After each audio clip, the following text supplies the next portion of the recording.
Welcome, everybody. Welcome to another edition of Bergflow's Pivot Ready Live. I am Wesley. I run the service division for Bergflow, and we're joined by Amy from the operations division today.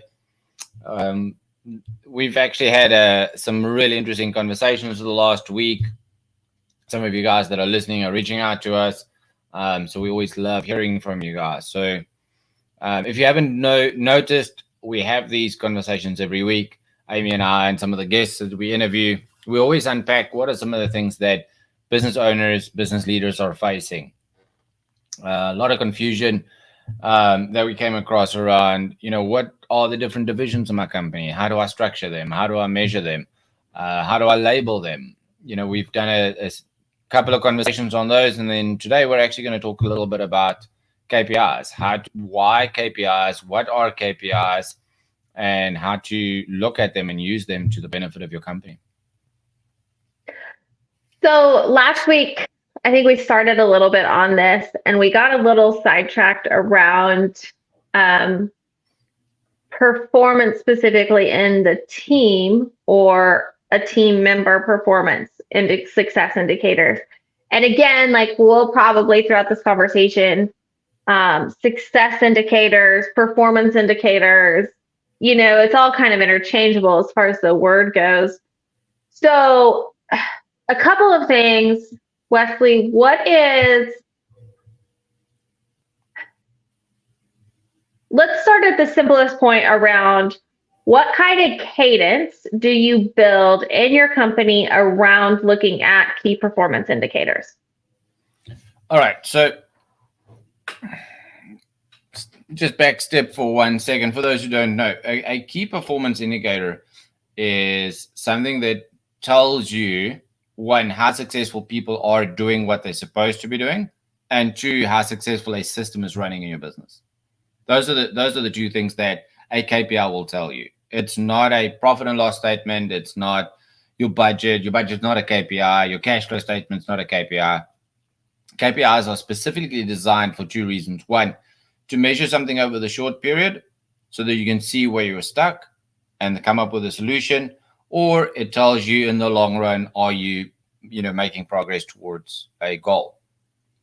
Some of the questions that get posed to us is, how many KPIs should I have? What should I KPI? What should I have a success indicator around? And my advice is keep it simple as much as possible. Yes, there's complexity at times when you're making changes and you want to see the change or see the effect or the implementation of a change.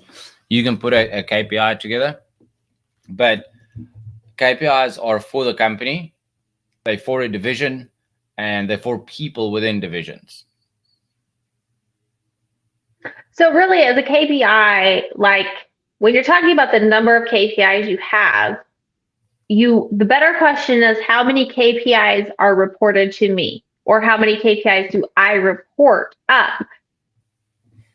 To your point around keep it simple, KPIs, if you're a big picture person, KPIs are hard to gauge because the best KPI is the information that can tell you the most from a single piece of information. Meaning, if you tell me, let's give an example. I just got on a call with a bunch of growth people. They're tracking leads. Leads incoming is a KPI, but leads incoming tell me nothing if I don't have a result KPI tied to it. Therefore, if you're telling me, hey, I got 500 leads this week, that tells me nothing if I don't say those 500 leads resulted in 2 sales. So you have to have a gauge around, are you measuring activity? Are you measuring results? You have to measure both of them. Yeah, that's very true, because a lot of people, a manager manages results, manages output, micromanage. What time are you coming in? What time are you going out? How long was your lunch? That type of stuff. So a normal manager is somebody that's worried about what is the output. a true successful leader, in contrast to that, for me, is somebody that motivates and manages input. So if I can say, you know what, I had 500 leads come in, a conversion of 2 is a result of activity. So a leader needs to be focused around what inputs. How are you going to feed 500 good leads? 500 leads is 500 leads. You can buy the Yellow Pages. There's 500 numbers in there. People that say, oh, I don't have leads. You can go buy the Yellow Pages. Open Google. There's plenty of places. Getting 500 leads is not an indicator of success. Getting 500 good leads is focusing on the input rather than the output. The output is 500 leads. The input is 500 good leads, pre-qualified leads. Well, and on the flip side of that, if you're focused too much on the results, we work with a hospitality business, and if there just as many people accidentally stumble through their door as their sales team goes out and finds. But if all I'm counting is the people who walk through my door, I don't know if my sales team is successful or not, because I don't know the people who are walking through my door if they accidentally found me, or if they found me because of a Facebook ad I posted, or because of a phone call that happened. If you don't know where they come from and all you're seeing is the result, you might be wasting $500 a month on Facebook advertising when you're getting one lead from it, but you're getting 25 leads from the billboard that you posted across the street. Like, you have to measure the results of the activity and not just the results also. Absolutely. And I think you need to have a macro view and a micro view. And don't take micro view KPIs into the macro, because ultimately what you want is to distill those KPIs down to a success indicator. How many leads are coming in? How many leads are we converting? What is our average ticket price? What is our rebuy price? How many repeat customers do we have? Those are all micro KPIs. Those all together say this is our growth as a percentage. So of our 10% year-on-year growth, 7% came from new business, 3% came from return customers. So it's being able to, one, not overanalyze at the top level, allow the people to analyze only what is relevant to their field, combining those two, because ultimately you want to make what's called a CEO report card, like the dials on your dash. It tells you, hey, this is my ref counter, this is my water temperature, this is my oil pressure, that's it. And a lot of people will, unfortunately, in the lack of a KPI, is they'll run the car. And I was talking about it with somebody earlier today. I moved to America 3 years ago. For those who don't know, this is not a South Texan accent. It's actually from South Africa. And I'm an extreme motor enthusiast. But I have seen in America that people on the American roads will drive a car with a flat wheel until the tire disintegrates and there's sparks coming off the rim of the car. So where I come from, if your car beeps and the wheel is flat, you pull off. Because my car doesn't beep at me when the wheel is flat, just for the record.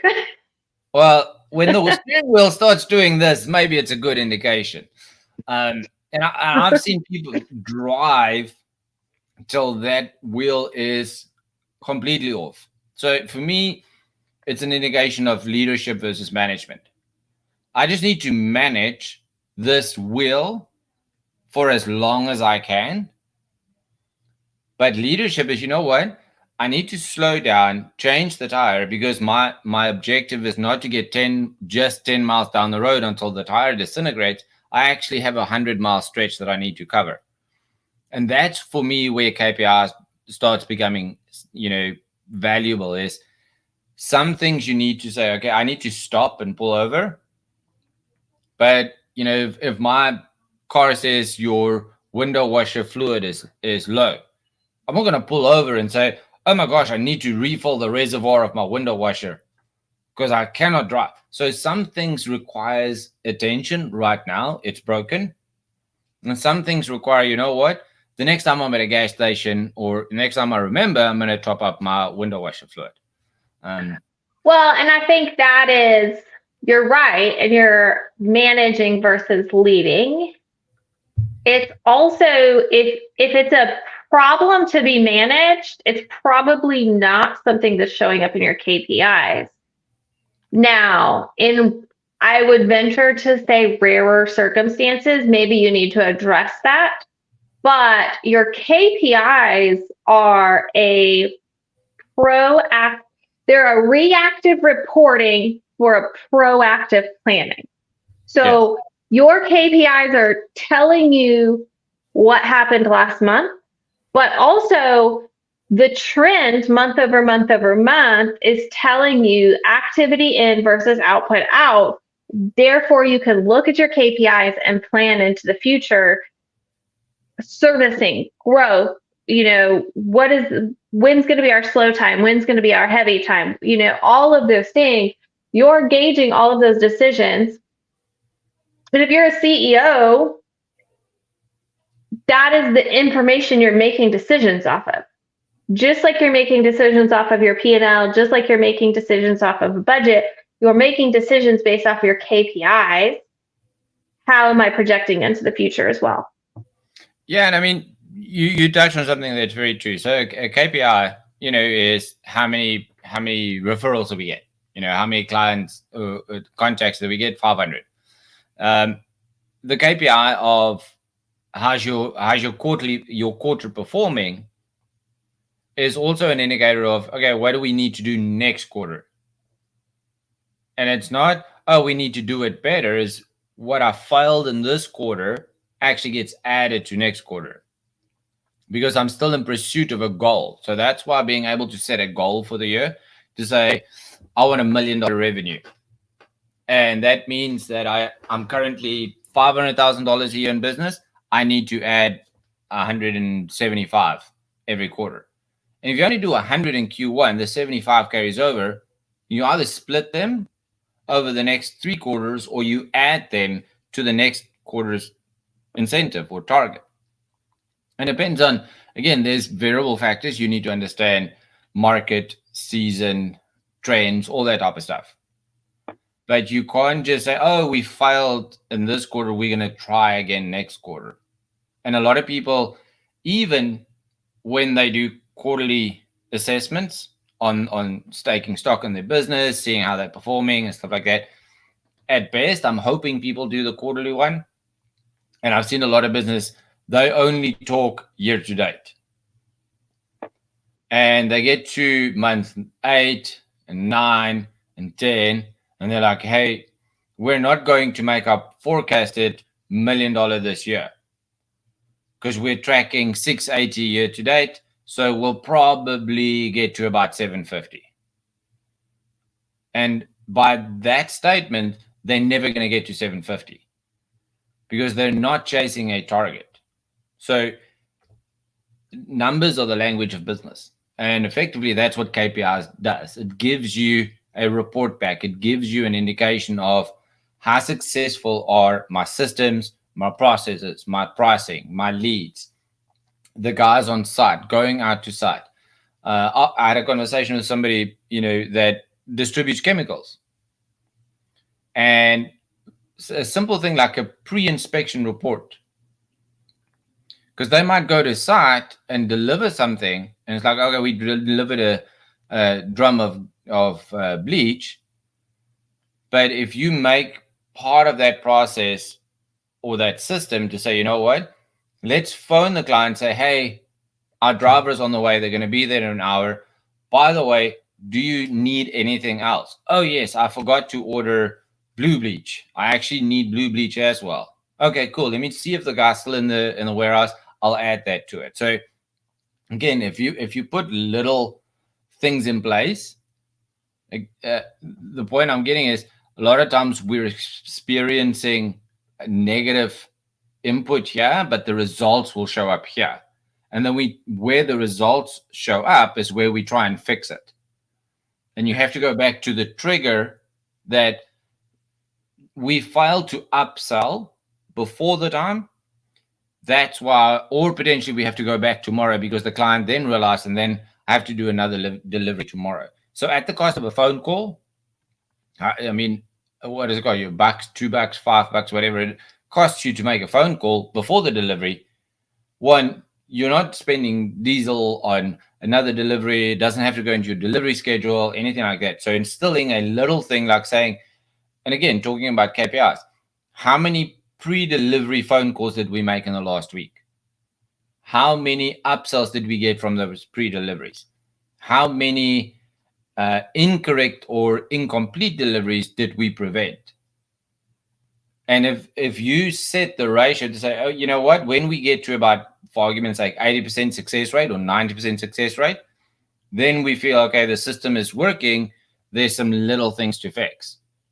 But if you don't do that, it might be 20%. And then you're saying, you know what, my scheduling division doesn't work. Well, and that is a perfect example of you're gauging the activity, but you're gauging the results. Because to your example, you had two different results there. You had how many upsells am I having, and you had how many mistakes am I preventing. You don't know how many mistakes you're preventing if you don't know how many phone calls caught those mistakes, to be honest. But you also don't, if you said, oh, we prevented 20 mistakes this week, but we didn't realize that the front desk person only made 5 phone calls. Well, that phone call is not resulting in those prevented mistakes. Something else is. And so that's the perfect example of having to measure both. And I think, here's the other thing I was thinking. You were talking about the goals. So if you look at the overall general cadence around success indicators, not just key performance indicators, but true success indicators, you have a company goal that is set for the annual. It is at the company level. The company has to take and break that down into quarterly goals. Each division has to take the company goal, break it into divisional goals. Each division has their quarterly goals. Within each quarter, you have your 2-week check-ins or your weekly check-ins or whatever it is. All of those things are success indicators. Your quarterly goals, whether you're reaching your quarterly goals, are success indicators to whether you're going to get to your annual goal. It's an indicator as to, are you on track? Do you need to make adjustments? What am I doing with this information? KPIs become, you could look at them as micro as daily. I would prefer, that's like micromanaging, and I don't think I would suggest it, but I would say like is your weekly activity resulting in the results that are going to get you to your quarterly goals, that are going to get you to your annual goals, that are going to get you to your 5-year goals, et cetera, et cetera. So all of it is a check-in of, are the things I'm doing getting me where I want to go? And you can look at this, obviously this is completely applicable to a business, but you can look at it in any term of, is the activity that I'm doing giving me the results that I want to get me to my goals? Yeah, and I mean, I like the way that you put it, and it makes me think of a lot of people go into analysis paralysis. Like, we just need to analyze everything, and it's one thing to analyze. For me, the caveat to that is, what is it that you're trying to achieve by analyzing this stuff? And I think a lot of people, it's easy to fall into the analysis paralysis. And also, if you don't have, so let's look at a traditional company hierarchy. CEO at the top, 3 divisional leaders, 10 people at the bottom. So there's 14 people in the company. If the only KPIs exist at the bottom, at the technician level, then it very quickly becomes us and them. The management holds us accountable, but they're not accountable to stuff. Or we have KPIs at the top that says, what is our growth? Yet we don't have KPIs at the bottom. We're then teaching the leaders, it's okay not to manage the people that work for you. Because you know what? I'm not going to track your progress, so you don't need to track the progress of those people.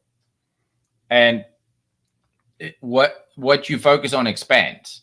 So if you focus on profitability, your profitability will expand because you're knowing, hey, this is where I'm bleeding. If you focus on lack of leads, that is what you expand. And, we spoke about it, you and I, earlier today, is you can't fix everything in one go. One of the things that we do, I did a training on how to successfully hire into your company, the talent acquisition training last week. And one of the tools that we give away in that training is called the bottleneck analysis. And it actually talks about where's the bottleneck in your business right now. And ultimately, it's going to tell you, this area or this area or this area. But it's still a number at the end of the day. And you're either teaching the people in your company that it's okay not to be held accountable. And we spoke about that, Amy and I and Dirk, our CEO, had a meeting earlier today, and we spoke about, budgets and, some of the stuff that we teach our clients.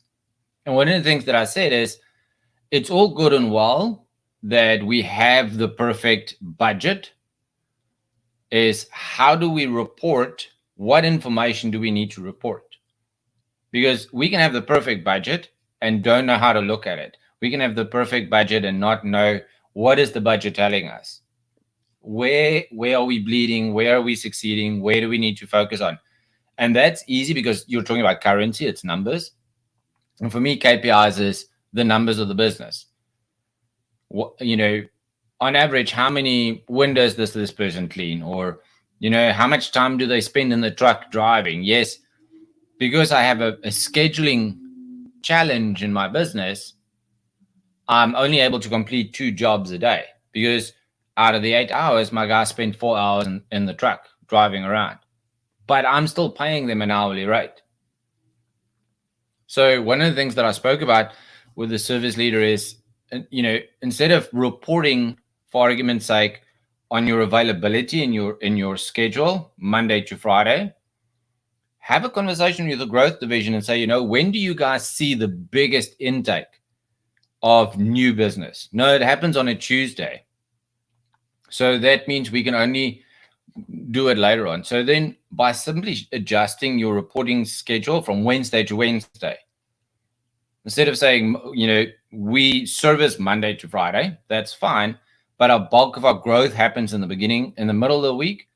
If you adjust your schedule availability report Wednesday to Wednesday or Wednesday to Tuesday, all of a sudden it becomes an alignment with, hey, I can actually fit you in next week. Or you know what, I can fit you in the next 3 days.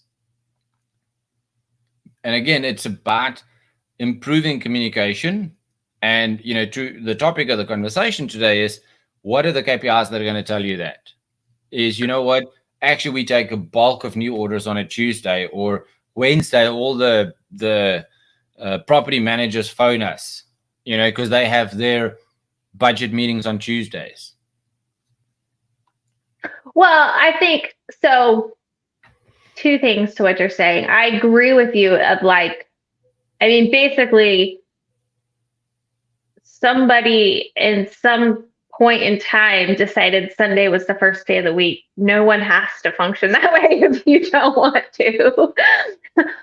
But I think the gist of it is the point of success indicators. There's 2 purposes. One is making educated decisions, but those educated decisions are still not made in a bottleneck, to your point. So my success indicators directly affect your success indicators and vice versa, because if I'm the salesperson and I'm saying like, okay, I have to sell 300 appointments this week.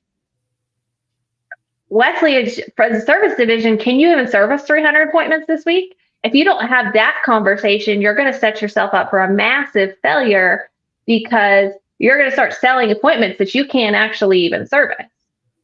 Or vice versa. If I only have to sell 100 appointments this week, but you've staffed up to service 500 appointments this week, I'm actually, as the growth division, costing the company money because although I've met my success indicator, you thought it was going to be more, and now you've hired a bunch of people that we have to pay that aren't doing anything.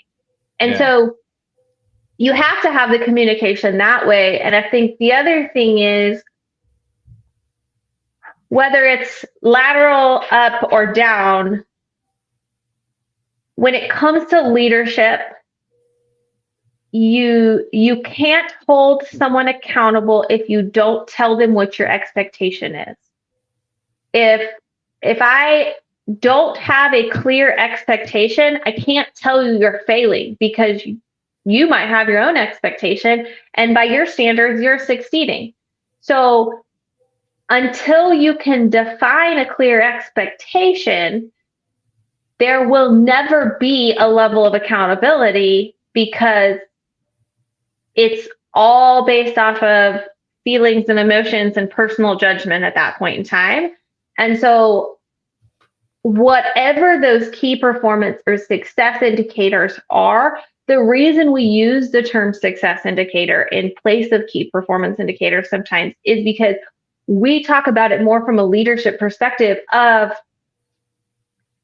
I'm going to clearly, when I hire you, outline and communicate what my expectations are.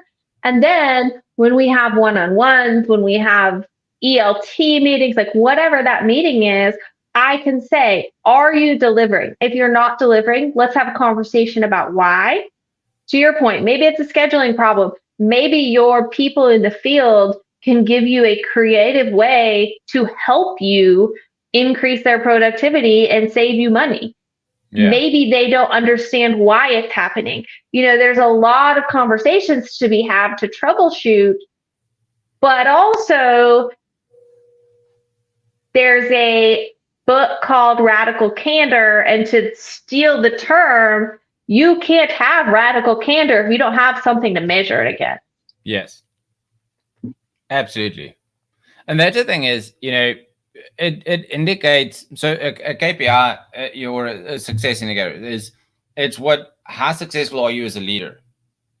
We've been having this conversation both internally and externally for a couple of weeks now. It's easy when you think of it transactionally. We've cleaned so many driveways, we've washed so many windows, we've done so many roof repairs. I've installed so many electrical units this week. Those are easy. But the moment you start getting into a management level, it's not as transactional. So therefore, you need to have a success indicator. Is how am I going to measure the success of Amy as a leader in the people that you lead? And if the answer to that is, well, I tell them what to do all the time, for me, that's a clear indicator of a lack of success. Is when my team is stuck and there's a challenge, we work on it together, and I help them find a solution. Because you're either teaching them, come to me as the problem solver, then you're just a plus in our world. Is you can only solve as many problems as you can directly deal with. And if you're truly being a leader or have a success indicator, is how many things are your team doing without, or challenges that they're overcoming without you being involved. So this effective decision making within your company becomes the learned behavior. So you know what? When we have this problem, this is how we deal with it. Specifically around customer service and that type of stuff. There's many things that can become learned solutions. If I can coin a phrase, is am I truly making them more successful? So as the divisional leader, I can say, you know what, my team's effective rate, the effectiveness rate of my team is, I've got a metric that measures, I've got a KPI. So if I'm the growth leader, I'm managing everybody in my growth division. So the effective rate of my division is, you know what, the cold callers are doing their job, the converters are doing their job, the booking guys are doing their job, the invoicing, do we invoice before the job or at point of service or after point of service? And it effectively, it completes the feedback loop. I think so. The feedback loop is key. And coming from an operations standpoint, that can be very difficult to define. And so and I get this question a lot from operations people, like, how do I set my goals? Because it's not like I can't necessarily measure the daily activity that I'm doing in a number. Like I'm not making 25 phone calls, or I'm not meeting with 5 clients, or it's less measurable. But the difference is, to me, is you start with the expectation. And if you can't measure an expectation, it's not a real expectation. It's just a pie in the sky. Like, if I can't tell you if you're reaching it or not, then I can't say it's my expectation. And so how are you gauging that? And some of the things from the operational standpoint that we go off of is, a big KPI for me is just simply deadlines. It's just simply, hey, if I tell you this has to be done by Friday, is it done by Friday or not? That's a KPI to me, because the task that I'm giving you might not be measurable. It might be, hey, like, I need you to write a content, I need you to build something, like whatever. But did you get it done in the time I told you to get it done or asked you to get it done? That's the measurable. Absolutely. I'm reading the book, as you know, Atomic Habits by James Clear, and I'm really enjoying the book. For me, a lot of people say, well, I'm currently at conversion rate of 0.00 whatever, your number earlier of 500 leads I'm converting to. It's a terrible conversion rate. The objective is not to say, oh, we want to get to 500 or we want to get to 100. That's the big vision. That's the goal. And the way that you do that is, according to the book, according to James Clear, he said you get 1% better every day. So in a 30-day stretch, you'll be 37% better compounded. So all you need to do is, okay, today it's 2. Can you do 3 before the end of the week on any given day? That's all. Just 1% better. Well, in this case, 50% because it's a really low base. But, can I get 1% better? Because it's easy then to say, well, the KPI is 100. And then it kind of gets lost. The impact of that KPI gets lost because, well, I'm at 2, I need to be at 100. Success will only happen when I'm at 100. I'm like, yes, that is the goal. That's where we want to get to. It's not the absolute of success. Success is, can I turn the 2 into 3? Can I turn the 3 into 5? Can I turn the 5 into 10? That is, for me, where the reporting on a KPI really shows its strength. Is, can I go from 2 to 3? Do I have a report that shows that? Because as leader, I'm responsible for going to you as my growth rep, say, hey, how can I support you in making 2, 3? How can I help you turn 3 into 5? Not how do I turn 2 into 100? Because I don't have all the answers. Neither do you. And there's no book that you can say, hey, here's the golden rule to turn 2 into 100. Well, there's many things that we can try, skills, resources, all that type of stuff. And you're setting people up for failure if you're just saying we need to go to 100, and success will only be deemed successful when we hit 100. Well, I think so. I had this conversation with a friend of mine last week. The difference between what you're talking about at the KPI level and a goal level is, for a goal to be truly a goal, it actually needs to be somewhat unattainable. It needs to be just out of reach so that like you may or may not reach it. That's why it's a goal, right? But from a KPI standard, the activity has to be reachable. If you tell me, hey, like I made 4 hours of phone calls today, and I say, okay, well, can you make 5 tomorrow? Like, do you have 5 hours in a day? Yes. Okay, well, then the activity is attainable. We can increase it by 1. The next step is your results. And your results have to be attainable because at some point the results are going to be maxed out. At some point, you can only make 24 phone calls in a day, and you can only convert 24 of 24 clients. Like that is the max of results you're ever going to get. Now, my goal can still be much larger than that, but what you can determine is, okay, what is the real activity that is doable? What are the real results that are attainable from that activity? Now, if you have a gap between those two things, how do I fix the gap? To your point, is it coaching? Do you need some, training or some skills, or do you need better tools, or are you the wrong person for the job and you're not going to fill that gap? And I need to find somebody who can fill the gap. Like there's so many things, but that gap is where it becomes your responsibility as a leader to step into. And Wesley's distracted. No. I'm looking up a book that I couldn't remember. It talks about discipline, and I was just looking up the book. I can't remember what the name of it is. Because you have such a high level of discipline. I know. For me, that is it's the difference between intention and discipline. Intention is, we want to get to 100. That's the goal. That's the intention. The discipline is, can I turn the 4 hours of phone call? Can I do 5 tomorrow? The discipline is, can I be effective in that 5 hours?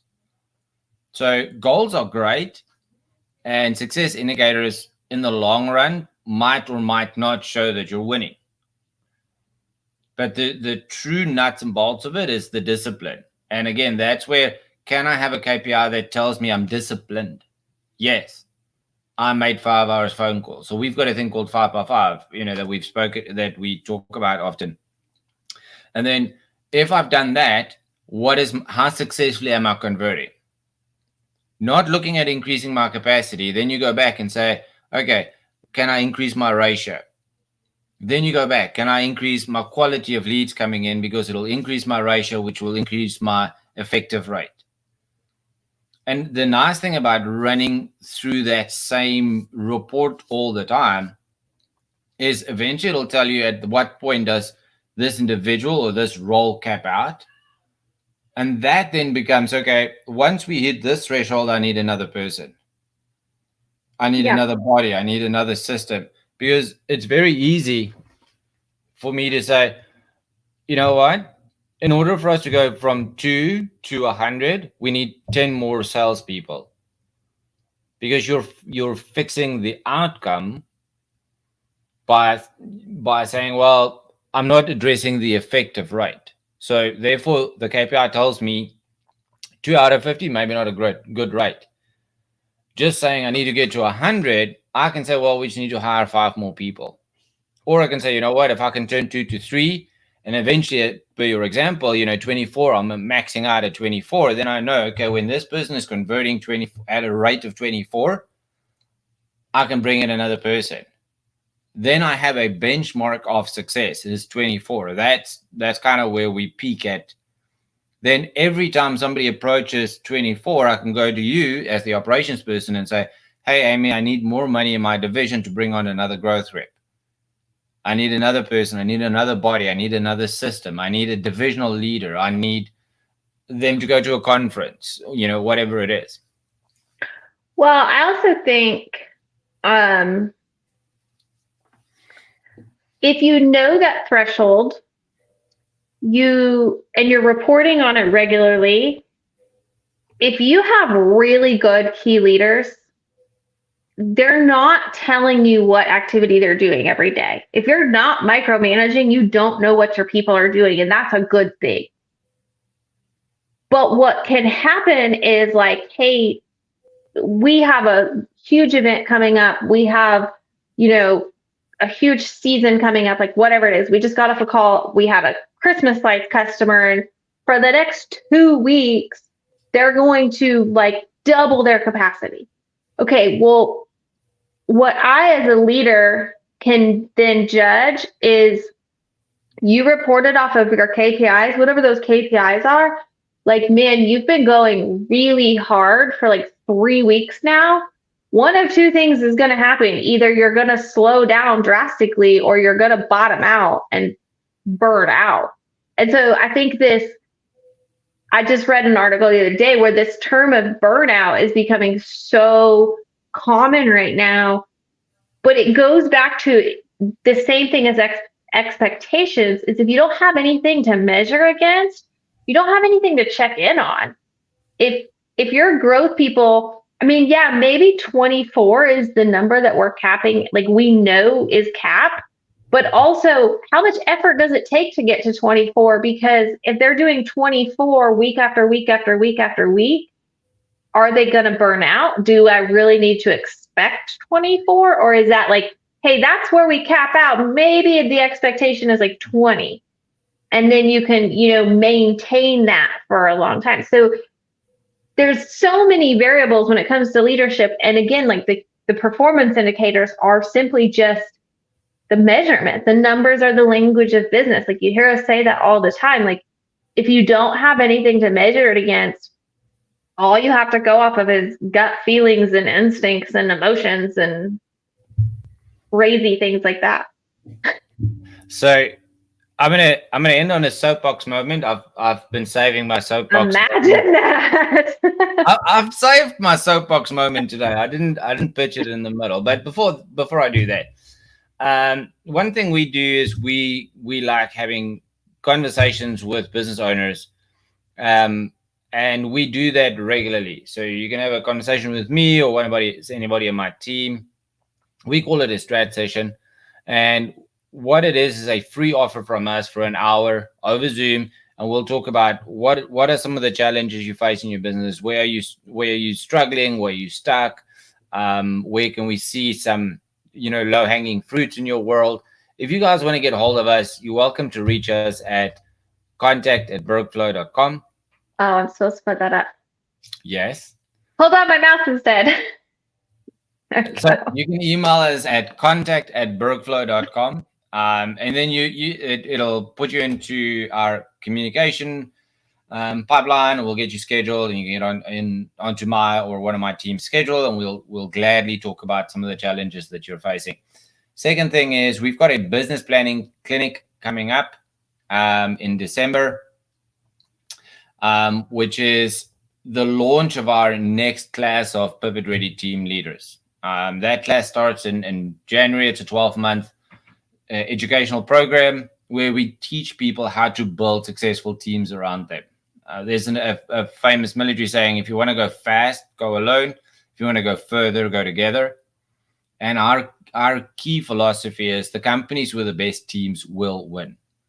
So this business planning clinic is designed to help you set some really clear goals for next year. And then obviously it's going to expose, hey, who do you need on your team in pursuit of these? That's the one thing. So to my soapbox moment, I mean, just to back onto what you said earlier, is numbers are the language of business, and every business is different. but the numbers are still numbers. I respect that. But you were saying, this person is at absolute capacity. You're talking about burnout at 24, the example that you gave. You have to understand what is the cultural language in your business. And you have to understand, in my world, I talk about hour slots or percentages. That's how I measure stuff. In Amy's world, she measures stuff differently. So I'll give you an example. A client of mine, they run a commercial division. The business grows really well, and they've shown 10% growth. And everybody's like, great, the business is growing 10% growth. You know why they grow 10%? Because the person doing the work went from 40 hours to 55 hours. So no, in essence, the business didn't grow. You just billed for more hours. If the parameter is 40 hours, how successfully can we bill within 40 hours? Yes, you got more business. That's evident, but it's not an indicator of success. Because one person now goes from 40 hours to 55 hours and burnout is going to show up. And inevitably, when you go to them and they see, oh, the business has grown 10%, their very first response is that of entitlement. I know why we grew 10%. I want a raise. Or you know what? I'll go back to 40 hours and you lose the 10%. So they kind of weaponize the benefit against you, as opposed to you going ahead of them saying, this is the parameter in which we measure success. It's 40 hours. So let's look at the 40 hours. Some of your clients you're billing at 100, some of them you're billing at 300. So what is our ratio? Why are we taking on so many 100 clients? Maybe we can get a different technician or use the $100 an hour to use that as training and get your skill level, because you cost me $200 an hour. So yes, it balances out at 100 and 300. We're balancing out, but my margins are so low because I'm 60% on the $100 and I'm so high on the $300, so low on the $300. Yes, it balances out. So booking hours, we're up 10%. Billable hours, we're up 10%. Profit, we're down 10%. That is what KPIs will do for you. Is if you have KPIs, you're able to analyze and say, misappropriation of resources, overextending somebody, taking them from 40 hours to 55 hours is not scalable, achievable, attainable, sustainable, enable that you want. You're enabling bad behavior. And eventually, which will just bite you in the butt. Yeah, they're gonna burn out. To your point, Amy, is they're gonna click on Facebook and the Facebook's gonna tell them, "Are you burned out? Come and pack boxes at home. Work from home for $26 an hour. Are you burned out? Flip burgers at McDonald's." And very quickly, the talented people that you've spent time, money, resources, and effort getting into your business, skilling them, training them, getting them into the culture, will leave because the KPI didn't tell you, hey, we're actually showing growth for the wrong reason. So soapbox moment done, but that's what KPIs will do for you. It's not a analysis by paralysis. It unlocks such key insight into your business that you can make educated decisions. You can say, you know what, growth people, I need you to find more $300 an hour jobs. But if the numbers are not unlocking that information, you're not measuring the right things either. Yeah. Yes. So if you guys want to have a conversation around that or anything else, or my Richie Valentine hairstyle that I seem to be having today, I don't know, I look like the guy from La Bamba. He's like Richie Valentine. Amy, you should tell me to fix my hair before I come on Facebook Live. You're welcome to reach us at contact@bergflow.com. We'll gladly spend time with you guys. We're passionate about helping people build businesses that truly unlocks time and money freedom for them and the people that work for them. Again, if you guys are interested in joining our business planning clinic or want to talk about our Pivot Ready program that's launching in Jan, that date is, the training is the December 15th. It's an 8-hour online training clinic. And we will talk. And if you want to talk to us about the Pivot Ready team program, you're welcome to chat. Amy, thank you for hosting. Always my pleasure to have conversations with you. Absolutely. We'll see y'all next week. See you guys next week. Have a great week, everybody.